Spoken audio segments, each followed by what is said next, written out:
नाम बड़े और दर्शन छोटे, ये कहावत, ये उक्ति आपने सुनी होगी और ये हमारे नेताओं पर बिल्कुल सटीक बैठती है। जितना बड़ा नेता होता है, जितना बड़ा नाम होता है, उसके दर्शन उतने ही दुर्लभ होते हैं। लेकिन ये हमारे देश के जो संविधान निर्माता हैं उनका शुक्रिया अदा कीजिए कि जैसे ही चुनाव आ जाते हैं, वो नेता जो लापता हो जाते हैं उन्हें ढूंढने की ज़रूरत नहीं पड़ती है। चुनाव आते ही ये नेता आपको उनके दर्शन जो है वो सुलभ करवा देते हैं, उनके दर्शन सुलभ हो जाते हैं। वो आपको गली मोहल्ले में, हर इलाके में जो है वो दर्शन देने के लिए उपलब्ध हो जाते हैं।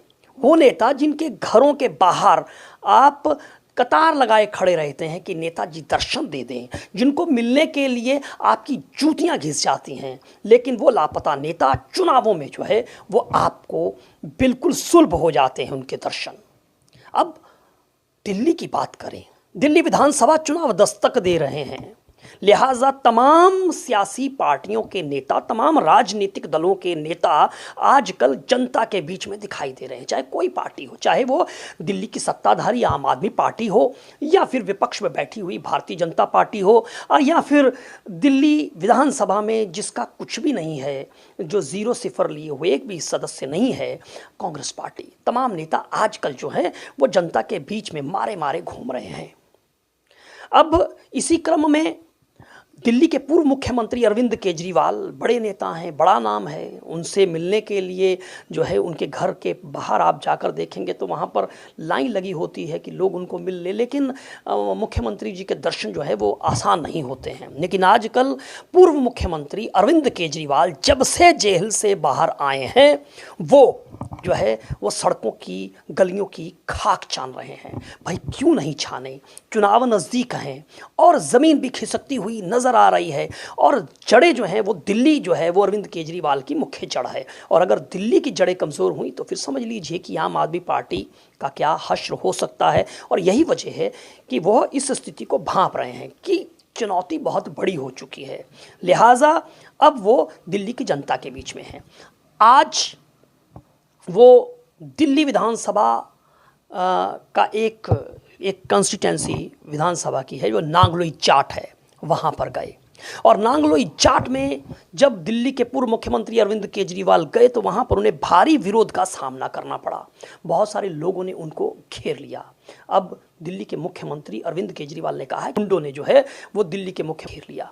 अब यूँ तो हर इलाके में जा रहे हैं पूर्व मुख्यमंत्री अरविंद केजरीवाल साहब, तो केजरीवाल साहब यहाँ पर क्यों गए? केजरीवाल साहब यहाँ पर एक शख्स से मिलने के लिए गए, एक दुकान पर गए।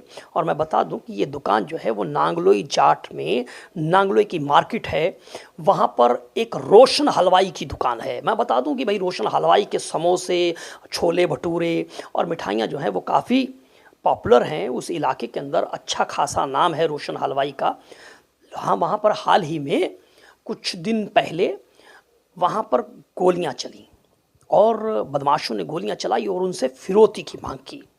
अब भाई ये मुद्दा तो बनता है, दिल्ली की कानून व्यवस्था का मुद्दा है। और हाल ही में दिल्ली की कानून व्यवस्था को लेकर कई ऐसी घटनाएं आ गई हैं, कई ऐसी जगह पर जो है वो गोलीबारी हुई है, फिरौती की मांग हुई है। इसी तरह से एक राज मंदिर नाम का एक स्टोर है पश्चिम बिहार में, गुरु हरकिशन नगर में, वहाँ पर भी गोलियाँ चली।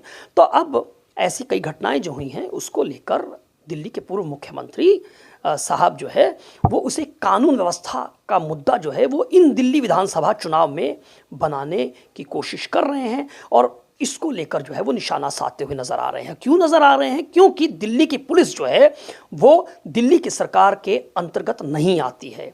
ये पुलिस किसके अंतर्गत आती है? ये पुलिस जो है ये केंद्र सरकार के अंतर्गत आती है। ये अमित शाह गृह मंत्री के अधीन है दिल्ली की पुलिस। और वैसे दिल्ली के मुख्यमंत्री जब अरविंद केजरीवाल बने तो उनकी सबसे पहली मांग ये थी कि भाई दिल्ली की पुलिस जो है वो हमारे अधीन करो, दिल्ली की पुलिस हमें दो। लेकिन अब संवैधानिक व्यवस्था ऐसी है कि पुलिस जो है वो दिल्ली सरकार के अधीन नहीं है बल्कि केंद्र सरकार के अधीन है। ऐसे केंद्र शासित प्रदेशों के अंदर जो है व्यवस्था है। अब लंबे समय से मांग कर रहे थे। अब इस मुद्दे को लेकर जो है वो केंद्र की सरकार गृह मंत्री अमित शाह पर जो है निशाना साधते हुए नजर आ रहे हैं।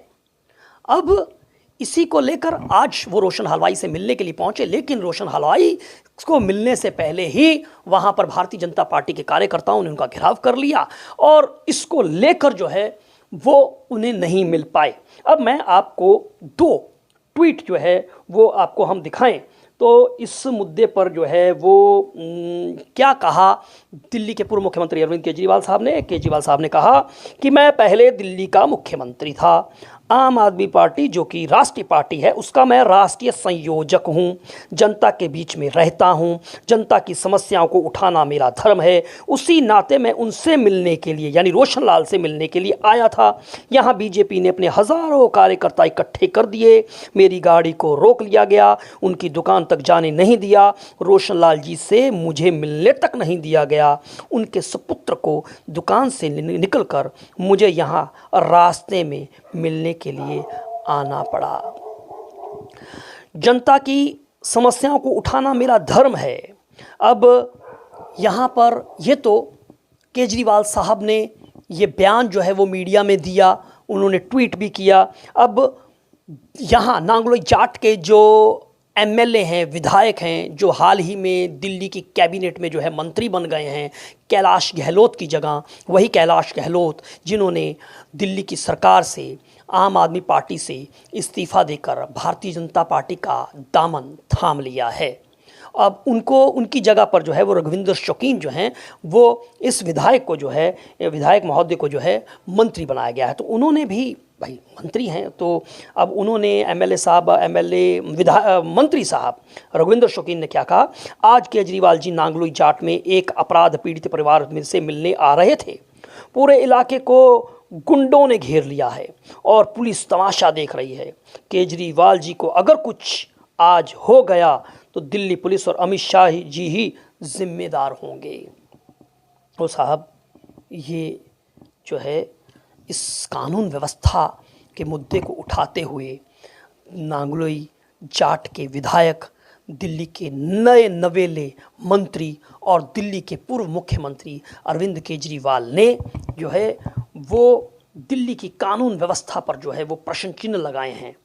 अब वो गए हैं यहाँ पर, लेकिन अब सवाल ये होता है कि ये जब चुनाव आते हैं तभी ये बिगड़ती हुई कानून व्यवस्था जो है वो हमारे नेताओं को क्यों दिखाई देती है। ये जब चुनाव गुजर जाते हैं, क्योंकि ये अपराध की कोई ऐसी घटना जो अभी हुई ऐसा नहीं है। दिल्ली के अंदर अपराध की घटनाएं, दिल्ली हो या देश के दूसरे सूबे हैं, वहाँ पर आए दिन ऐसी अपराध की घटनाएं होती हैं। लेकिन हमारे नेताओं को जब चुनाव आता है तो वो हर मुद्दा जो है वो दिखाई देता है।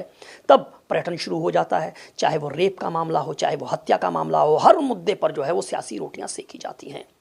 अब सवाल ये है कि जैसा मैंने कहा, ना सिर्फ दिल्ली की कानून व्यवस्था गृह मंत्री अमित शाह के अधीन है, तो यहाँ की कानून व्यवस्था को मेंटेन करना, इस लॉ एंड ऑर्डर को बरकरार रखना, ये एक बड़ी जिम्मेदारी जो है वो गृह मंत्री साहब की है। लेकिन हम देख रहे हैं कि दिल्ली में आए दिन ऐसी घटनाएं हो रही हैं।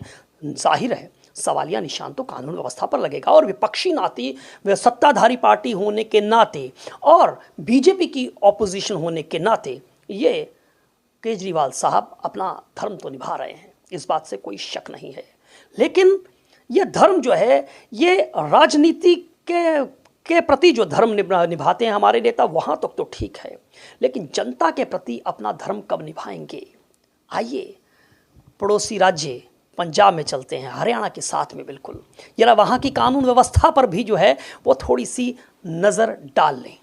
मैं बता दूं कि अभी हाल ही में, सिर्फ एक दिन पहले की घटना मैं बता रहा हूँ, सुल्तानपुर लोधी में भारतीय जनता पार्टी युवा मोर्चा के एक नेता को सरे बाजार, सरेआम, दिन दिहाड़े उसकी हत्या कर दी गई। ये तो अभी का वाक्य मैं बता रहा हूँ। थोड़ा सा और आगे चलिए, सिद्धू मूसेवाला, भाई बड़े पॉपुलर जो है वो सिंगर रहे पंजाब के, देश विदेशों तक उन्होंने नाम कमाया, कांग्रेस पार्टी के नेता, कांग्रेस से चुनाव भी लड़ चुके हैं। किस तरह से उनकी हत्या कर दी गई। सिद्धू मूसेवाले का प्रकरण भूल गए ना। आप तो कहते थे कि भाई पंजाब की, हमें दिल्ली की पुलिस हमें दे दीजिए। पंजाब में आपकी सरकार बन गई, पंजाब में भगवंत मान की सरकार बन गई, पंजाब की पुलिस आपके अधीन आ गई, तो क्या पंजाब की कानून व्यवस्था जो है वो बिल्कुल सही है। सिद्धू मूसेवाले की दिन दिहाड़े हत्या कर दी गई। अभी सुल्तानपुर लोधी के अंदर जो है वो हत्या की एक भाजपा युवा मोर्चा के एक नेता की। और ये तो क्या, अभी आप देखिए इंटरनेशनल खिलाड़ी, अंतर्राष्ट्रीय खिलाड़ी कबड्डी के संदीप, जिनकी हत्या जो है वो किस तरह से कर दी गई थी जलंधर से। ये कानून व्यवस्था किसकी जिम्मेदारी है? और आपको ध्यान होगा पंजाब में एक शिवसेना के नेता गोपाल मंदिर के बाहर सुधीर सूरी धरने पर बैठे थे ताकि हिंदू देवी देवताओं की जो बेदबी हो रही है उस मुद्दे को लेकर वो एक शांतिपूर्ण तरीके से जो है वो धरना कर रहे थे। लेकिन दिन दिहाड़े उन्हें धरने पर जाकर जो है शिवसेना के नेता की हत्या कर दी गई। और अभी हाल ही में, अभी भी ध्यान होगा आपको, लुधियाना के अंदर किस तरह से एक शिवसेना के एक नेता को जो है उनके साथ में उनका गनमैन खड़ा हुआ था और किस तरह से उनका तलवारों के साथ में जो है वो वहाँ पर उनके ऊपर हमला किया। तो भाई ये कानून व्यवस्था का कोई एक मामला नहीं है, आए दिन पंजाब से ऐसी घटनाएं आती हैं। वो कानून व्यवस्था आपके अंतर्गत है ना। आपने तो दावा किया था उड़ता पंजाब, पंजाब के अंदर नशे को एक बड़ा मुद्दा बनाया था। तो क्या पंजाब में आज पंजाब नशा मुक्त हो गया है? क्या वो चट्टा जो बिकता है वो पंजाब में नहीं बिक रहा है? तो ये कानून व्यवस्था ये पुलिस के अंदर आता है ना। तो वहाँ पर थानों पर हमले हो जाते हैं। तो आप कानून व्यवस्था पर जब प्रश्न चिन्ह लगाते हैं तो भाई आप जो है उसी पॉलिटिकल चश्मे के साथ, उसी सियासी चश्मे के साथ आप देखते हैं और दिखाते हैं। 5 साल तक गायब रहते हैं, उसके बाद आपको दिल्ली के मुद्दे आप लोगों को दिखाई देना शुरू हो जाते हैं और ये तमाम पॉलिटिकल पार्टीज़ के ऊपर ये बात जो है बिल्कुल सटीक बैठती है। लेकिन जनता जनार्दन जो है ये भाई सर पर बिठाती है, सर पर चढ़ाती है, सर पर उठाती है, पलकों पर बिठाती है, लेकिन जब गिराती है तो बिल्कुल जूती के नोक पर गिराती है और उसके बाद ठोकर भी मारती है और उठने के लायक छोड़ती भी नहीं है। देखिए दिल्ली के अंदर ऐसी पार्टी कांग्रेस पार्टी जो लगातार 3 बार स्वर्गीय शीला दीक्षित ने सरकार बनाई थी, लेकिन जब जनता ने अपनी आंखों से उतारा, अपनी पलकों से उतारा, तो आज लगातार आप देख सकते हैं कि एक भी विधायक दिल्ली के अंदर कांग्रेस पार्टी का चुनकर नहीं आता। इसलिए किसी भी नेता को घुमान नहीं करना चाहिए। नरेंद्र मोदी की सरकार अभी हाल ही के अंदर जो चुनाव लोकसभा के अंदर हुए हैं तो वहाँ पर लोगों ने बता दिया कि आप जो है अंडरमाइन नहीं कर सकते हैं, आप हमें जनता को, वोटर्स को, मतदाता को नज़रअंदाज नहीं कर सकते हैं।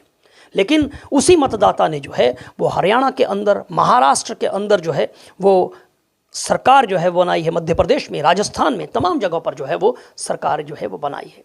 तो सवाल ये है कि यहाँ पर जनता को जो है वो दरकिनार करके या सिर्फ चुनावी दिनों के अंदर जो है वो आप आकर जो है सियासी रोटियां सेकें, ये ठीक नहीं है। आप तो राजनीति बदलने के लिए आए थे। तो सवाल यहाँ पर ये उठता है। ऐसे में अब दिल्ली विधानसभा चुनाव हैं, कानून व्यवस्था भी मुद्दा है, केंद्र सरकार को इसकी तरफ ध्यान देना चाहिए, लेकिन मुद्दे तो भी और भी बहुत सारे हैं। अब देखना होगा कि दिल्ली की जनता जो है वो क्या निर्णय लेती है। नमस्कार। आप इस पर अपनी क्या राय रखते हैं? हमें अपना कमेंट जो है वो कमेंट बॉक्स में ज़रूर दें।